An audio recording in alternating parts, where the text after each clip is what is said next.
बिस्मिल्लाहिर्रहमानिर्रहीम। अस्सलाम वालेकुम। नीड्स ट्यूशन यहाँ पे सेकेंड ईयर कॉमर्स का फ्रीक्वेंसी डिस्ट्रीब्यूशन का टॉपिक है। उसका क्वेश्चन है 2014 रेगुलर क्वेश्चन नंबर 2 का 3 part. The following data refers to the monthly wages in rupees. अब यहाँ पर आपको ये मंथली वेजेस गिवन है सारी। अब सबसे पहली चीज़ जो हमें सवाल के सॉल्यूशन में मालूम करनी होती है वो है रेंज। रेंज का फॉर्मूला होता है x maximum minus x minimum. इस डेटा में से जो आपने सबसे बड़ी वैल्यू है या मैक्सिमम वैल्यू है वो ढूंढनी है, वो है 379। और फिर आपने ढूंढनी है मिनिमम वैल्यू जो कि है 311। इन दोनों को माइनस करेंगे तो आपके पास जो आएगा वो है रेंज। रेंज को शो करते हैं आर से। फिर इस सवाल में एग्जामिनर हमें क्या कर रहा है, prepare frequency distribution by taking class as 310 319। ये एक इंटरवल गिवन है और ये दूसरा इंटरवल गिवन है। नॉर्मली एग्जामिनर सवाल में आपको साइज़ दे देता है और फिर उस साइज़ की मदद से आगे हम class number of class interval मालूम करते हैं, लेकिन यहाँ पर उसने हमें 2 इंटरवल्स दिए हैं। जब 2 इंटरवल्स देगा तो आप उन 2 इंटरवल्स को इस तरह से लिख लें ऊपर नीचे और फिर यूँ आप माइनस करें। 329 में से 319 को माइनस करेंगे तो आपके पास आंसर आएगा 10। आप यहाँ से भी माइनस करके चेक कर लें तो यही आएगा। इसका मतलब है इंटरवल देने का मकसद है कि वो आपसे साइज़ खुद कैलकुलेट करने को कह रहे हैं। तो जब भी आपके पास पेपर में इंटरवल्स गिवन हो तो इसका मतलब है पहला इंटरवल ऊपर लिखें, दूसरा इंटरवल नीचे लिखें और इनका डिफरेंस पता कर लें तो आंसर आ जाएगा 10। अब तीसरी चीज़ जो हमें मालूम करनी होती है वो होती है number of class interval. Number of class interval कैसे आएगा? नंबर ऑफ़ क्लास इंटरवल का फॉर्मूला होता है R/H। ये R की वैल्यू हमने ऊपर रखी और ये H की वैल्यू नीचे रखी। यहाँ पे आंसर आ रहा है 6.8 और मैंने आपको बताया था कि जो भी यहाँ पे नंबर होगा आपको एक ज़्यादा नंबर लेना है यहाँ पर। तो ये ऊपर वाला पार्ट जो फर्स्ट स्टेप है उसकी कैलकुलेशन हो गई है। अब नीचे हम टेबल से स्टार्ट करते हैं।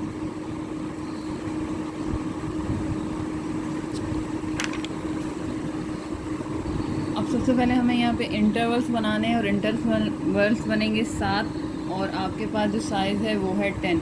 तो पहला इंटरवल एग्जामिनर ने हमें दे दिया है, एज इट इज़ वही लिखेंगे 310 to 319।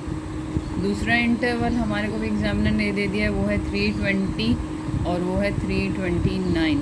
अब हमने साइज़ कैलकुलेट किया था, इसमें से इसको माइनस करके 10। अब यही 10 ऐड होता जाएगा तब तक जब तक 7 इंटरवल्स नहीं बन जाएंगे।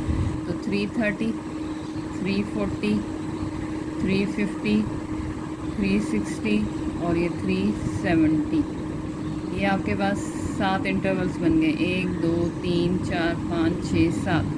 अब यहाँ पर हम अपर इंटरवल्स भी बना देंगे तो यहाँ पर जो भी है 10 जमा होता चलेगा जाएगा 339, 349, 359, 369 और 379। ये जो लास्ट नंबर है ये आपका मैक्सिमम वैल्यू होना चाहिए, ये वाली रकम, या फिर इससे ऊपर 380 या 384। अगर आपकी ये रकम ये नहीं आती है या इससे कम आती है, यानी कि यहाँ 378 होता है, इसका मतलब है कैलकुलेशन में कोई मिस्टेक है। तो ये ध्यान रखिएगा जब आपका लास्ट इंटरवल बन जाए, उसका जो लास्ट इंटरवल बन जाए, उसका जो लास्ट पॉइंट है वो आपकी एक्स मैक्सिमम के सेम हो या इससे ज़्यादा हो, इससे कम ना हो। अब हम टैली मार्क्स लगाते हैं।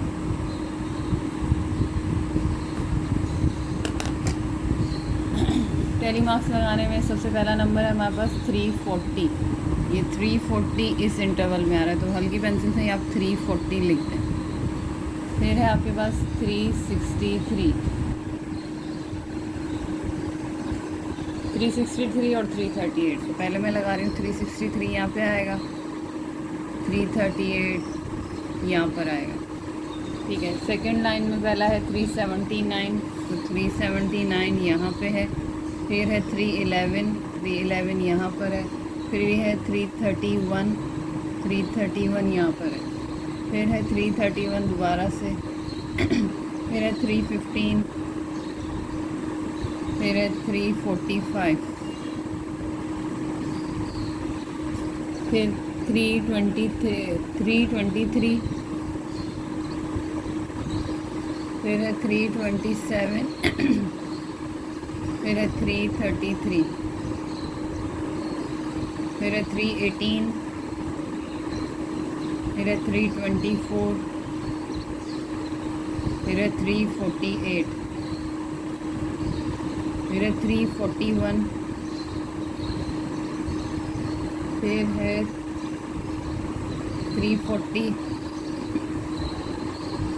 फिर है 329, फिर है 340,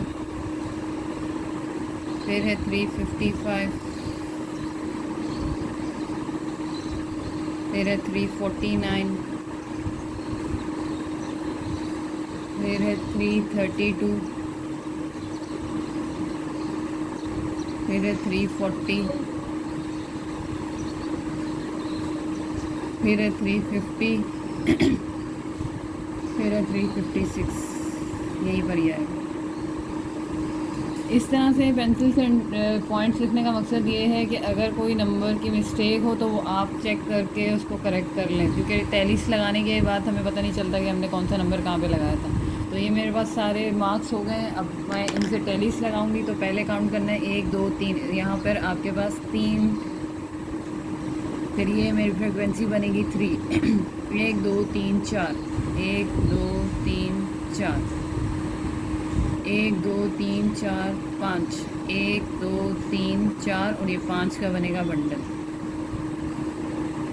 1 2 3 4 5 6 7 8, 1 2 3 4 5 6 7 8, 1 2 3, 1 और ये भी 1, यहाँ पर ये 8 3 1 और ये 1, तो ये 3 + 4 7, 7 + 5 12, 12 + 8 20, 23 24 25।